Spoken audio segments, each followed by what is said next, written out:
Alright guys, Tush coming at you again Tuesday night.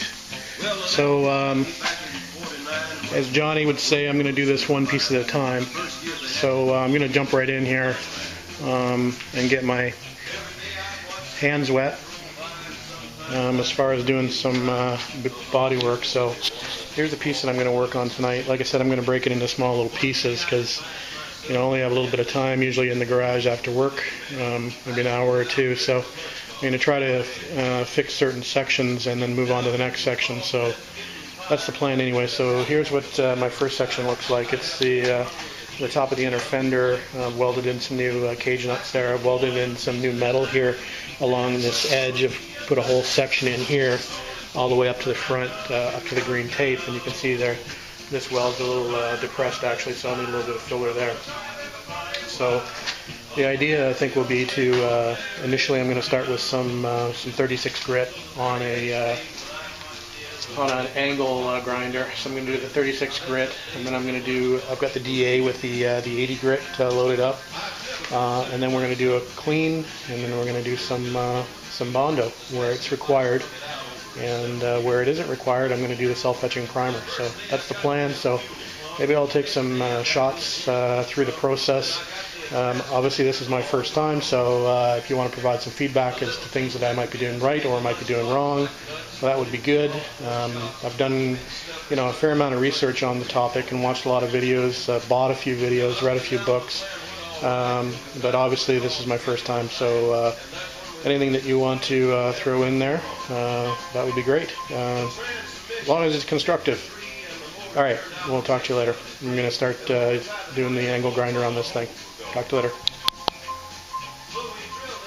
Okay guys, so first step is done. I've gone ahead and done the 36 grit on the angle grinder. Now I'm going to hit it with the, I've got the 80 grit mounted up on my my DA, so I'm going to go ahead and do the 80 grit on that, and then I'm going to clean it up with some degreaser, and we'll go from there. Alright, I think you can see that. So I'll hit it with the DA.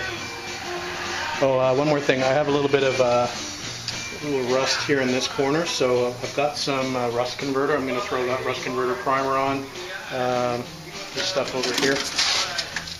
I'm going to spray a little of that in that area before I do too much more there. I'll do that after I do the DA. Alright, talk to you in a bit. Okay guys, so I DA'd it with 80 grit, and it's looking pretty good. I've cleaned it off with the wax and grease mover. I'm trying to actually stay within about an inch of the edge of the tape. I'm going to leave the tape on so I know where to begin. Basically an inch up from the tape will be my start for the next time I'm able to work on this project. So I did spray a little bit of the rust converter in the corner. You can see it's sort of turning black. It's supposed to be a paintable surface, primered surface after that's fully dried. So anyway, I'll let that dry for a little longer.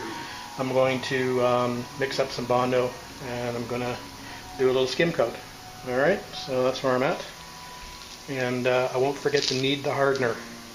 Talk to you later. Okay, not too far into it, but I've had my first failure already. I mixed way too much Bondo to begin with. It actually started to harden on me before I could finish using it up, so most of that first batch went in the garbage bag.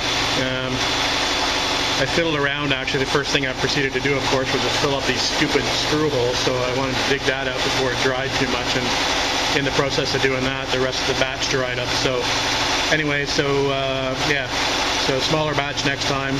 I think I put a little bit too much hardener in as well, so definitely a learning curve. And anyway, I'm going to mix up another small batch, and I'll continue on. Alright. Okay, that went on a lot better. Mixing up that smaller batch gave me a little bit more time to work.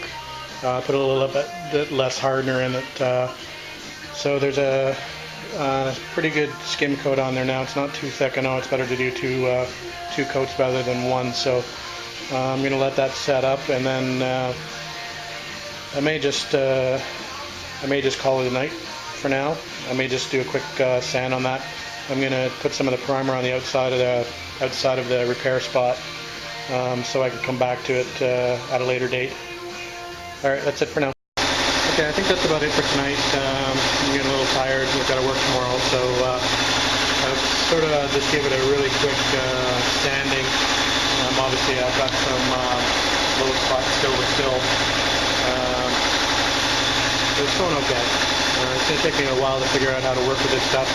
I just put a little coat of self-etching primer on the metal that was showing around the repairs, so that I can come back to that later and not have to worry about cleaning it down to bare metal again. I'll just clean it where it needs to be.